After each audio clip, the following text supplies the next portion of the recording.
Good morning, Brad. How are you doing today? Good morning, Dusty. Wow. What an intro. Did I come in hot? Is my mic? My headphones are still a little loud. How about you? They're fine. Okay. So it's episode 30.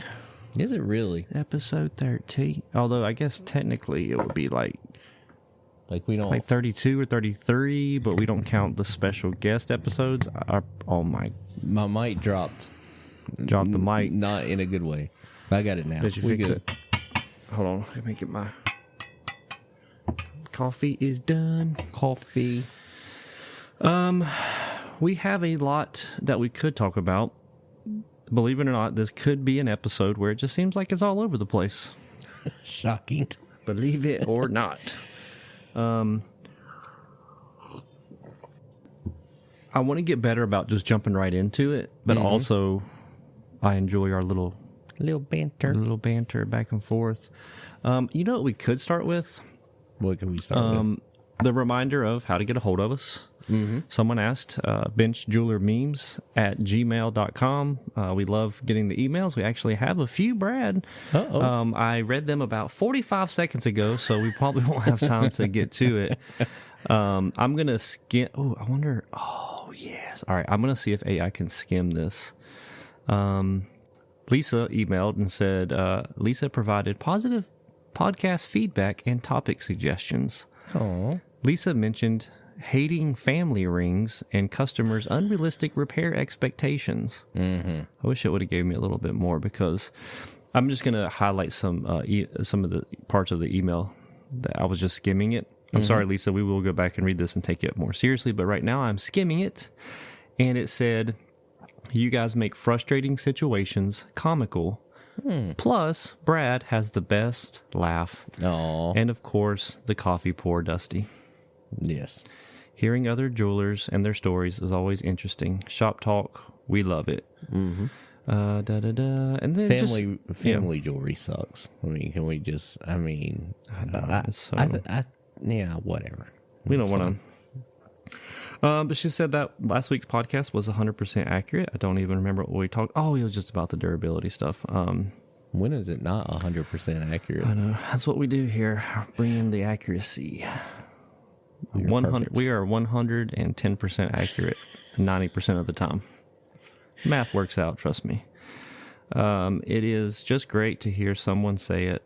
Laughing out about it. I can't read. Okay, sorry. Rewind. Laughing about it actually makes it easier. You two are so lucky to be working with each other. I wouldn't say that. Listening to you two just chat seems to turn into really entertaining podcast regardless. And please show us your faces. Okay, stalker. Jeez. Also, Carla emailed that saying that we really should have their citizen rep on the show, because he's full of stories and he's a really fun guy. Oh, that would be fun. He appreciates humor and is a great storyteller. But apparently he has to check with Citizen to see if they'll allow him to be... Okay.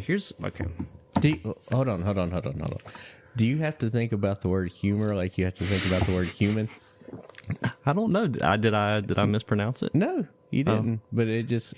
I thought you paused there for a second, and then I was like, well, maybe I'd think about it. I paused because I'm not really a good public speaker / reader. Nah, you're good. All right, back to the citizen rap. But yeah, that was just, this has came up a couple times, as you might imagine, of people have like, let me see if my company will allow me. You know what? This is America. Yep. You want to be on here or not? Come on, let's go. And I can tell you, your company is not going to allow it. So... It's, me and Ari were having this conversation recently. Just the whole, it's easier to ask for forgiveness than permission. That's right. And, but yeah, if you think you might say something to disparage the company you work for, then perhaps reconsider being on this podcast. Correct. A couple other bits of business. We got some Buy Me a Coffees to read. These are gonna be good, Brad. No, I'm because Ron, what did you call him this week? Our benefactor. Our benefactor. Anyway, Ron said I've been chatting with Ron a lot more on the DMs, and Ron is I wish Ron would close his shop and move down here. It sounds like he's got it way more figured out than we do, though. He does, yeah. I'm like, maybe that's why we're going to at least bring him down for a visit so he can come in and just be like, guys, what are you doing? Right. What are y'all? He's going to set us straight. We're now friends on Insta, so thanks for the follow. But he said, this week's donation brought to you by the love of your show. Oh, man, he's awesome. Now, we have a $10 donation from a Christina. Does that ring a bell to you, yes. Bradford? Yes. She said, it's probably Brad's money anyways. It is.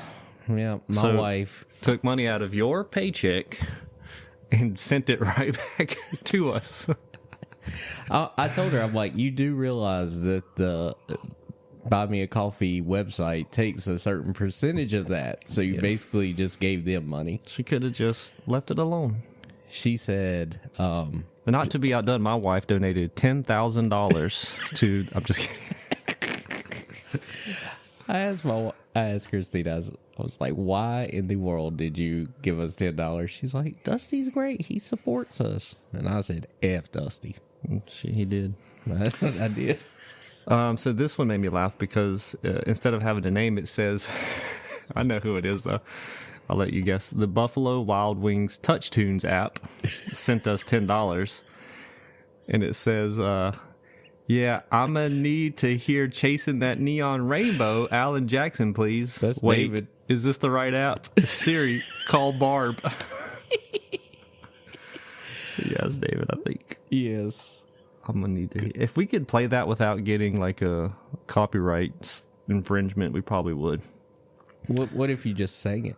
Go ahead. I'm waiting. Go ahead. No, I said you. Oh, I don't sing. You know, we both know that. Yeah. But I have heard you sing, Brad, and it's not too shabby. No, it's shabby. But it's not too shabby. That's too shabby. That's when we need to have BJ Mandrell. Maybe we can't. Oh, dude. What if we relayed him that he records it, sends us the file, and then we can upload it? Yeah. And it'll be. Never mind. I don't want to disparage him.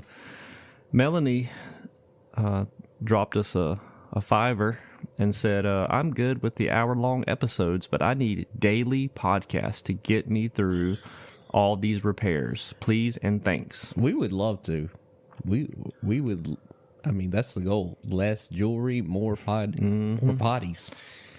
I mean, let's see, we should do the math and say like, hey, in an hour, let's say 2 hours, we can make, $1,500 in repairs, let's just say. So if you guys will send us $1,500 every single day, then we can take 2 hours out of our day, every single day. Every day. To record a podcast. Yeah. Michelle said, okay. Oh, hold on, I gotta click on it. She's okay. Oh man, I get worried reading these long ones because I don't pre-read them. Michelle said, okay, we need a serious discussion about Effie jewelry. Specifically, the stores on cruise ships and port terminals. What's the deal? Are there deals? Ooh. Why the high pressure tactics? Why is there back and forth negotiations? Is the stuff good? Or can I literally take the design back to my local jeweler and have it made for less? Have you taken Effie pieces in? Yes, we have. Are people just buying the brand name? Spill the tea. We have to get a rep from Effie on there. But I told her, I actually commented saying that we could put BJ Mandrell to do some research because he is spending a lot of time on cruise ships these days. He spends quite a bit of time. So, yeah, he would know. I don't want to spend too much time talking about Effie, but yeah, it comes in and I don't get it. And, this will be a good transition to our first story. Hopefully they never hear this story. It's like a long, distant friend of a friend type situation. And she came in, and I know her and her husband pretty well. And Brad, we can circle back to, I don't mind when people buy jewelry that's not from me if they know me. I'm fine. You remember the story, right? Yep. And so she came in, and we were busy, And Brad went to help her, and she was like, "No, I'm here to talk to Dusty." Mm-hmm. And I was very busy, and I knew it was going to be something ridiculous, so I just took my sweet time. Finally, I get over to her. She breaks out an Effie box that her husband got her from Belk's. It was rose gold with all those chocolate, champagne, whiskey, bourbon, diamonds, whatever they're calling them these days. And double oak diamonds. Dang, Brad, we should not have said that out loud. Copyright. Because, that's our idea. Pending. If Effie hears this and I see them, there will be litigation. You're going to hear from our lawyer. Do we? We don't have one, but we'll get one. We'll get one. Anyway, so she breaks the ring out, and is basically, the question is, which we've all heard, hey, someone's husband brought this from Belk. I just want to make sure, like, we got a good deal. Can you just check it out and let me know if I got a good deal? I'm just like, that's what you've been standing around waiting for. This is what you've been, I'm just going to wait. And I'm like, and so I get it. I'm like, yeah, sure. I don't know. And we kind of just chat about it. I'm like, yeah, it's Effie, we see him all the time. It's fine. It's whatever. Nothing crazy, and I'm trying to be vague because I'm like, I don't know what is a good deal on Effie ring. I have no idea. Right. And I promise you didn't cause Belts to lose money. Oh yeah, for sure. I'll tell you what, when I see Effie, my first thought is F me. I can tell you that right now. I'm just kidding. I was trying to squeeze that in somehow, but we should start another brand called FB. What is wrong with us? This is too bad already. Okay, so I'm thinking of so many jokes right now. I'm thinking of it's like engagement ring. What about it? No. Okay, I'm done. So basically, she goes, did I get a good deal? And then she's like, it's just a little tight. And so at this point, I'm just irritated about this whole interaction. So I go give her the full gather price to size her ring, up or down. I don't remember. And you can tell, like, it almost was like she was expecting a much lower price. And I think in the past I had probably given people like this, friends of friends, right, like discounts. Yeah. And it was just the whole thing. It just kind of rubbed me the wrong. It was probably bad timing too. I was busy, and I get full retail price. And then she finally is like, well, but I got a good deal though, right? And I'm like, yeah, I mean, sure. I'm like, how much did you pay for it? And she was like, $1,500 or whatever. And I was like, yeah, I could see that. I said, if I made something like this or ordered it, I'm sure it would retail in that, $1,400 to $2,000 range. Like, I'm just, eyeballing it right here. I don't have time to, do all the math. And she goes, well, it was $8,000 retail. It's like, who is still falling for that? I guess this lady. And I'm like, I said, here's the thing. Whatever you paid for it is what it's worth. Yep. Yeah. So that's it. Side story. Now, Brad, this week, and I don't know how much of these we're going to get to because we posted early before that we recorded this. What are just some ideas for? I took a bunch of what to talk about. Yeah, just like, hey, what should we? They brought it. What should we ramble about? And so I don't know if we should lead with these or if we should save them because we only have like 25 minutes already. Or if we should briefly go into at the end of the day yesterday, Brad. And we'll have to help each other out here on how this came about because I really don't remember. So I don't even know. We're gonna start with this topic that we think it's gonna come across as a little. What's the word I'm looking for? A little morbid. Dark, a little morbid, a little dark. And we don't mean it that way. But trust me, we could not hardly breathe. We were laughing at this yesterday. And we were laughing at the thought of, gosh, my family's going to hear this one day. We were laughing at the thought, God, I hope they don't listen to this. Well, my wife listens every week. So. We were laughing at the thought of if I died or if Brad died. But not like in a like, oh, my family would be devastated. This would be, but we were like specifically as jewelers. Because, everything in this that you do, like be watch repair, jewelry repair, like customers are so needy and they just, they're so demanding. And so we were looking at it from the perspective of, like, just hypothetically, like, let's just say after I left work yesterday, gosh, this sounds so terrible. I told Brad, I said, if I just died. Is there, let's phrase it in, like, I don't know. We'll just keep it at this. I was going to say, like, had like you couldn't work anymore or something. I don't know. Okay, I had both of my hands cut off. Is that better? Not really. In a freak accident.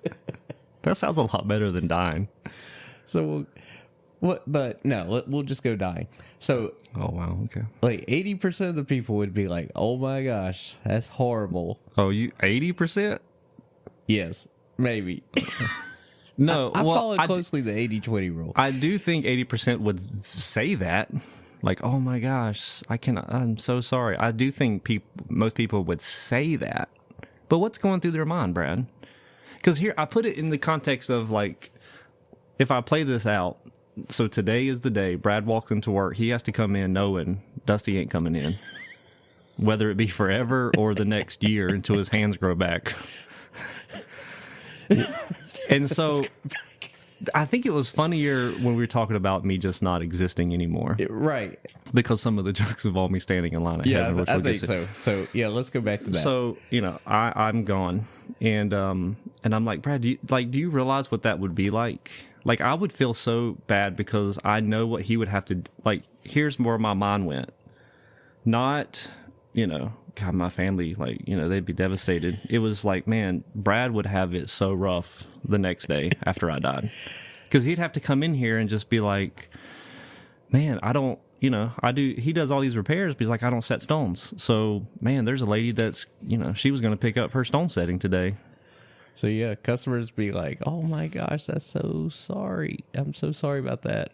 That's so horrible. But, I'm gonna take off my jacket real quick because I can hear it in the microphone.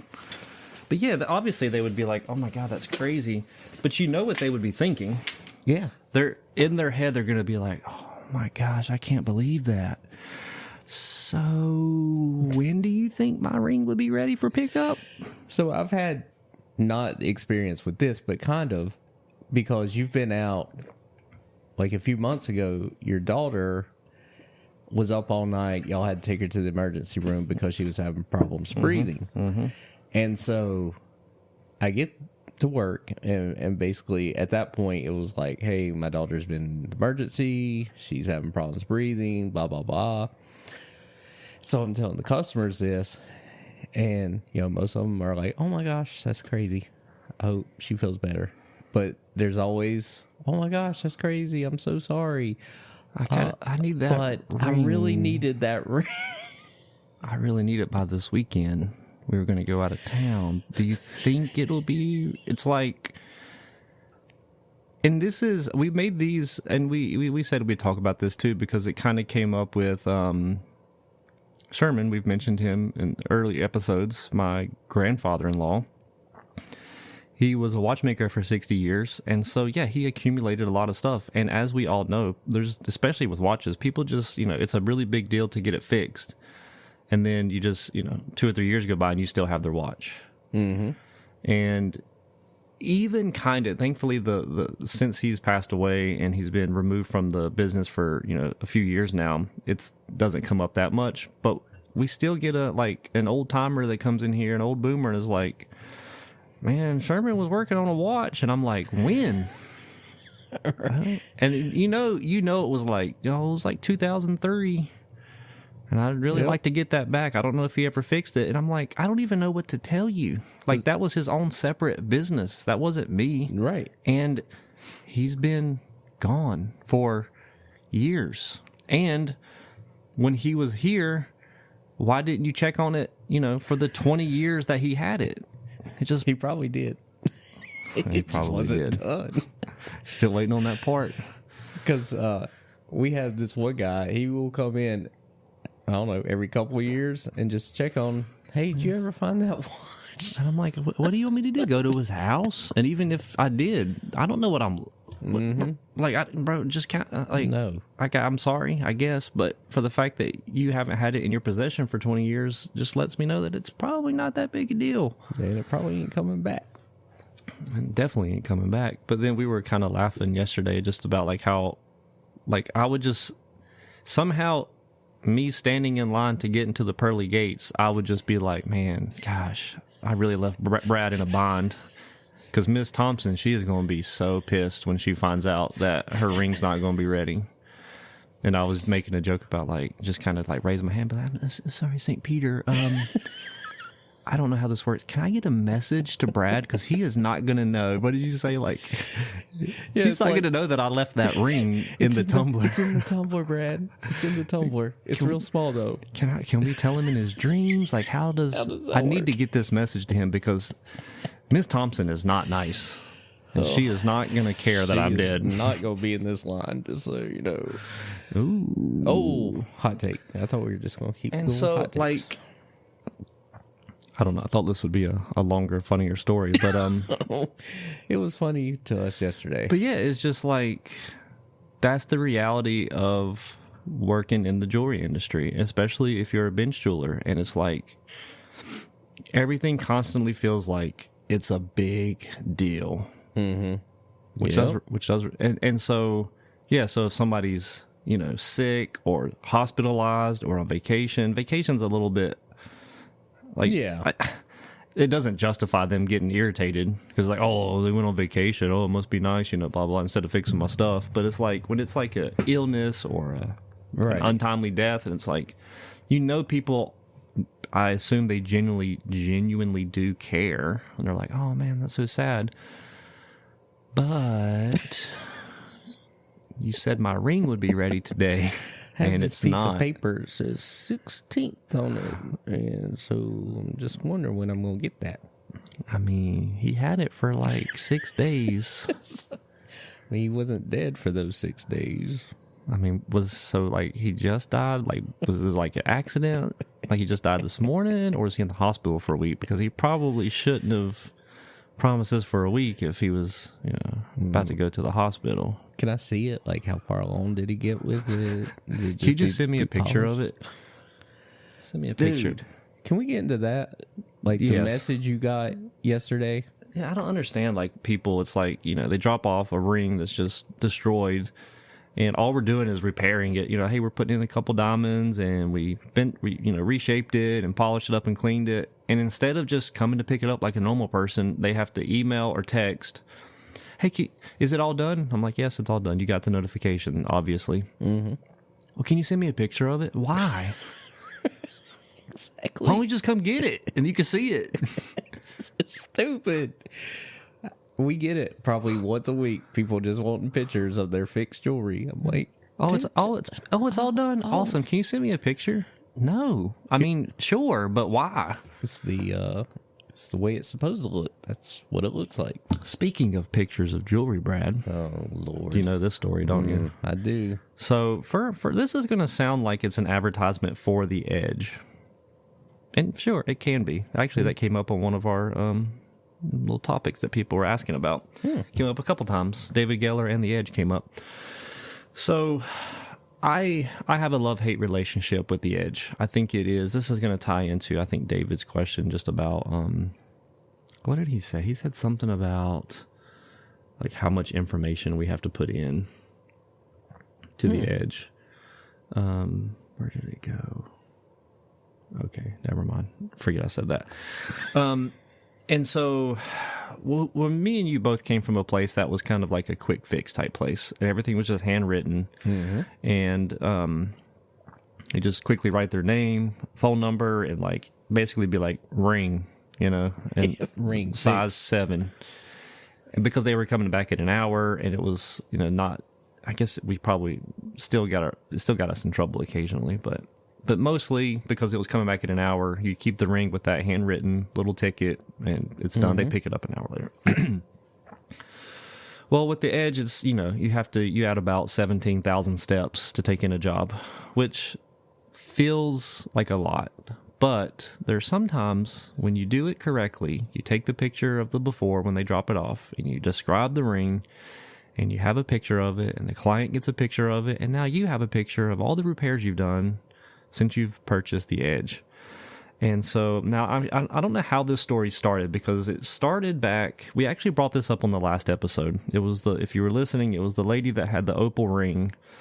And then what did we say? We were just complaining because she was like, basically, she was implying that this ring that she's been wearing for 30 years has never had a problem. And then we fixed it last year, and now all of a sudden the prong broke off. Yep. Which was not anything that we had to do with the original repair. So she originally came in last summer for something. I probably should have went and researched it, but it was definitely not anything prong related or setting related. It was just a yellow gold ring from 30 years ago with a marquee shaped opal, 6 prongs, and the prongs on the point were the V prongs. So when she brings it in, one of the little prongs looks like the tip had like just broken off. And so thankfully Ari was helping her. But she was doing the original take in was just all this like, well, she was doing that subtle, like, it just never had this problem until y'all fixed it type thing. Mm-hmm. And so I was listening because I work right beside our point of sale, and Ari was doing just a fantastic job. The good thing about Ari being here is she's kind of immune. She just is doing, taking it in as normal repair. I think she could pick up on what was going on, but she's just being sweet and just oh yeah, we can fix that prong. And I look at it, I'm like, yeah, just, one prong. I didn't even say a price, and Ari just looked up the price and spitted it out. And so we get it. Brad takes it. He gets the job, does it on the laser, retips the prong. That's right. Brad retipped a prong on an opal ring. No, we took it out. No, we didn't. Did we? Yeah. Did we? No, maybe not. I don't remember taking it out. Maybe not. I don't know. It doesn't matter. But yeah, he retipped it on the prong. Retipped the prong with the laser. I get it, clean it up, smooth it out, polish it, clean it. All right, so we tell her it's done. So yesterday is the day that she comes to pick it up. Brad, you might have to just... So actually, you started helping her, so let's start. So I helped her, and so... We were all busy, keep in mind. Every one of us were with clients. Yes, and so I give it back to her. She's like, oh, okay. But I can tell she's looking at it, so of course. I'm like, okay, let me get this handled and tell her the price. She gives me her card. I run the card, give her a receipt, hand it back. Like, I'm trying to close it, but I know it's not going to happen because she's just like, she's looking at it. She's like got it on her finger and like looking at it, and then she takes it off and she's looking at it. So I'm like, here's your card and your receipt. Thank you so much. And she's like, well, I don't know. It just looks not right. Mm-hmm. And so I'm trying to figure out what she's talking about. At first, I think she's talking about how the opal is set. And I'm like, no, everything is perfect. No, it's not that part. It's just, it looks weird. And like it looks like it's bent. So I don't see what she's talking about. But I was like, I'm going to throw Dusty bent under the bus. She sure did. And so I'm like, well, let me have Dusty look at this.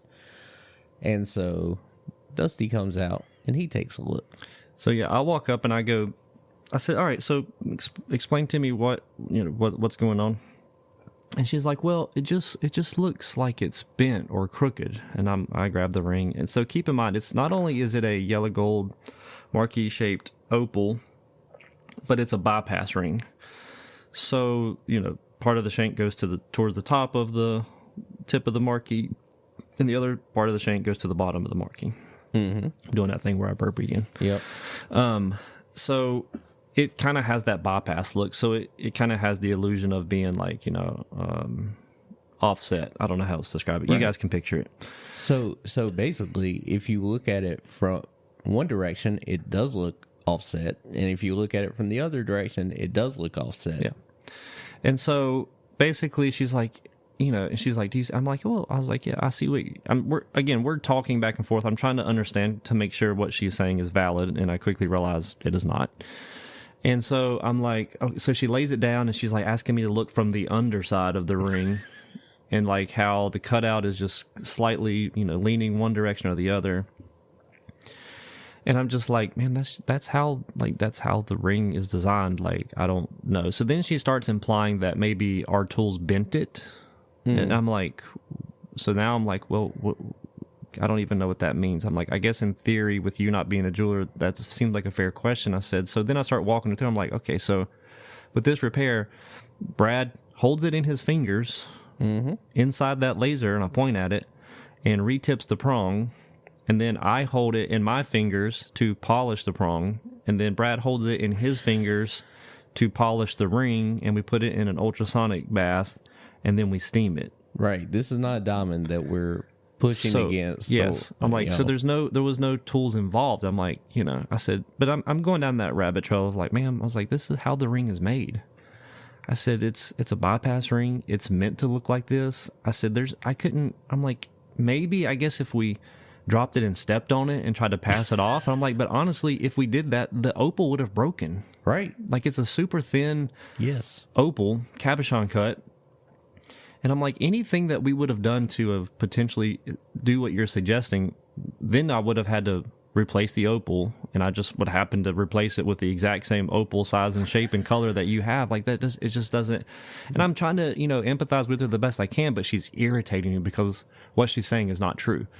And so finally I go, hey, I have a picture from last summer, the first time you ever brought this ring in, and we take a picture of it. And I said, would you like to come around here to look at it? And she was like, yeah. So she comes around, and she's like, it's a big monitor too. It's not like, it's like a bit, like 20-inch monitor. Pictures blown up of her ring. And she's holding her ring up to the screen and is like looking at the picture, looking at the ring. And it's like, in this moment, it's exactly the way it is when she dropped it off. Yes. Like she can see it, I can see it. But it's like, you can tell the gears are turning in her head because she's having to face the fact this ring is exactly the way it was when I dropped off. But she kept saying these phrases like, well, I've worn it for, 20 years and this is just not how it looked. And so I'm, again, trying to be nice. And I say, hey, sometimes this happens sometimes. People, you just wear a ring, you get used to it. But then when you get it worked on or fixed, you want to see what they did, and you start noticing things that maybe you never paid attention to. And I said, that's perfectly normal. I was like, I understand that, but just to reiterate, this is exactly how the ring looked when it came in, correct? I mean, I see the picture, but I just don't. I mean, oh my gosh, bro.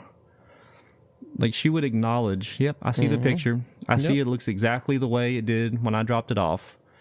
But she just kept adding those buts in. Yep.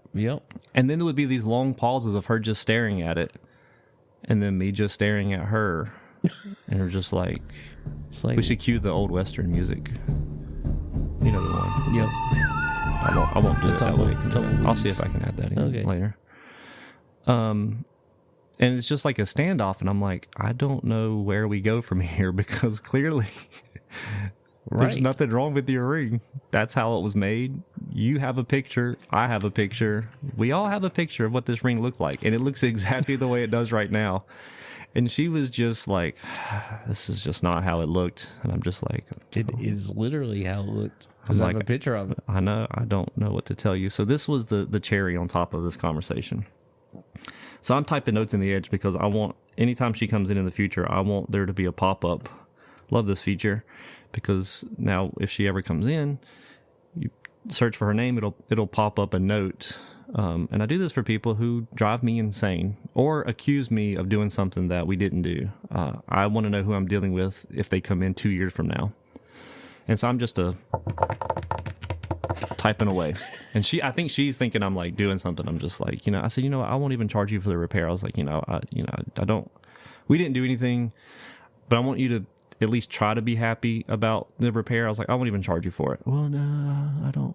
I feel like I should pay it. I'm like, no, it's fine. I was like, I said, this is the least I could do, just to kind of move on. I said, because there's nothing really else I can do. I said, in fact, if you asked me to make this ring where it was slightly offset and to twist it, like, I wouldn't even be able to, because I mean, in theory I could, but I'm like, we would just remake the ring. I'm like, what you're suggesting is not even possible. Mm-hmm. And so we finally get to and I'm just like, well, yeah, we're all done unless you need anything else. And then she goes, I kid you not. Do you know what she said after? Do you remember this part?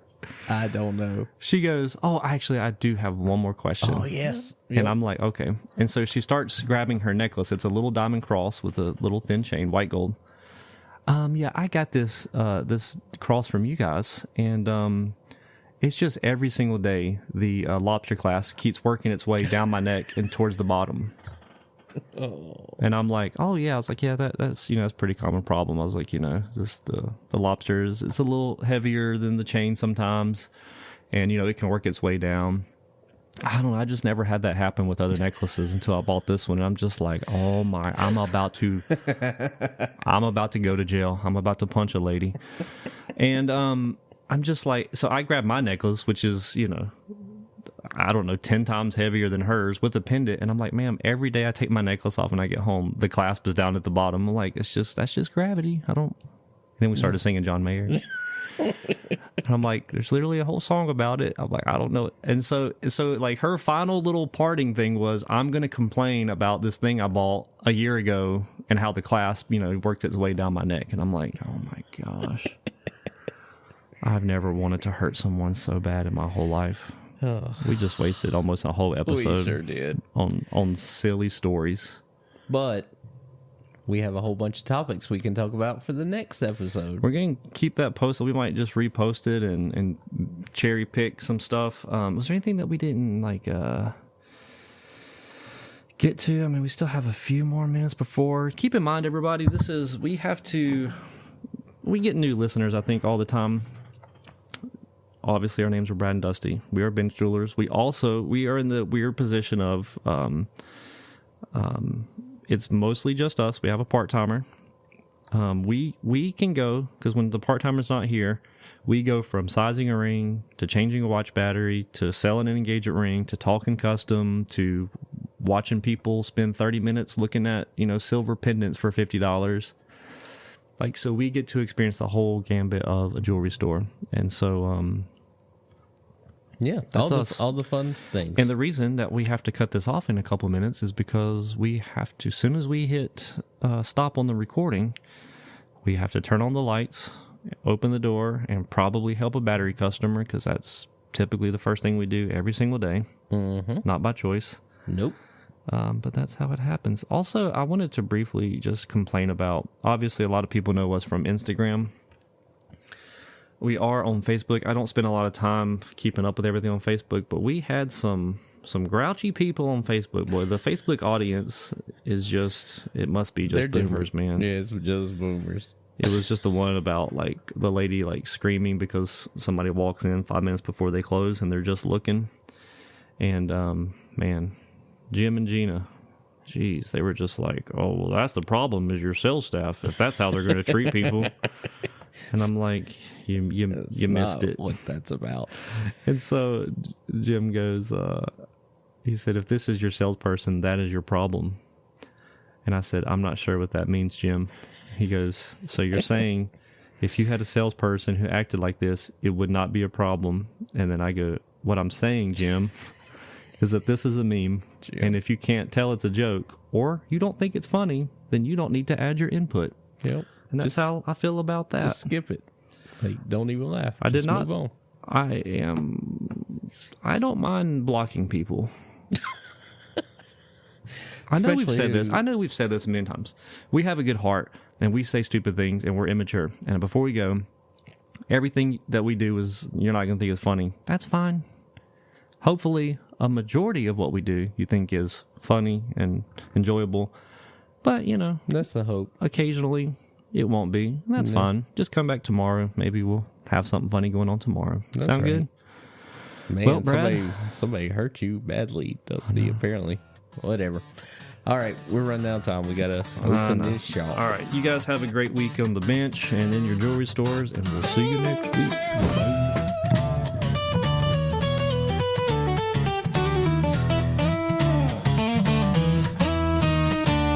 Well, that's another one done. Time to pack it in. Brad and Dusty signing off with a tired grin.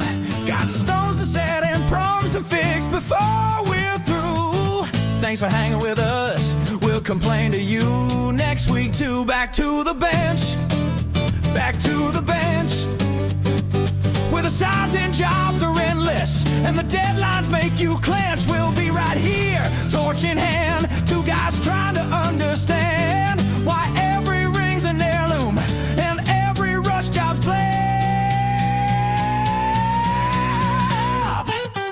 back to the bench. See you next week.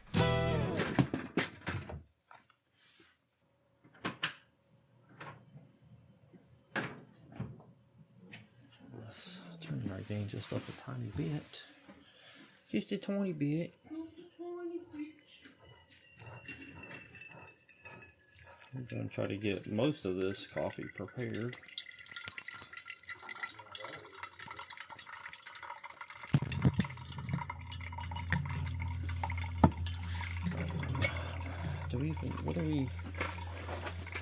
Oh, Brad. What are we doing? Oh, I gotta turn this on. Do not disturb me. Do not disturb me.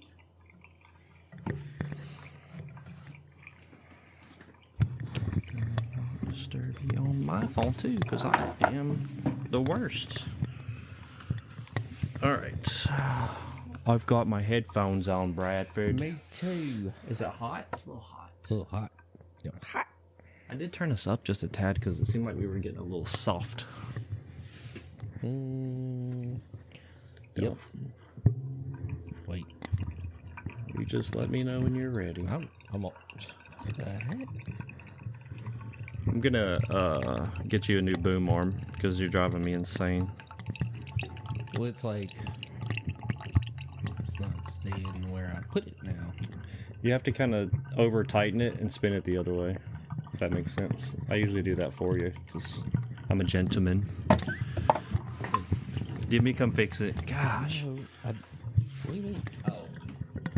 You gotta go that. No. Not that different. No. Thank you. I forgot I was dealing with a freaking moron. I hope we put this at the end of the show. Guess what? I know. You already saw. I already know. This is what I'm gonna start doing. I'm just gonna. Yep. As soon as I turn this thing on, I'm just gonna hit record, and then we're just gonna add these to the ends of the show.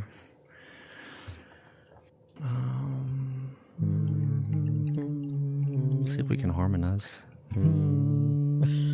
Oh, I thought you were. Oh. Are you going high or low? I don't know. Okay. Are we prepared for this? Are we ready? I guess. Okay, let's see. I didn't make do no any notes like I preparation. said. I thought I didn't prepare myself. Okay. In 3, 2, 1.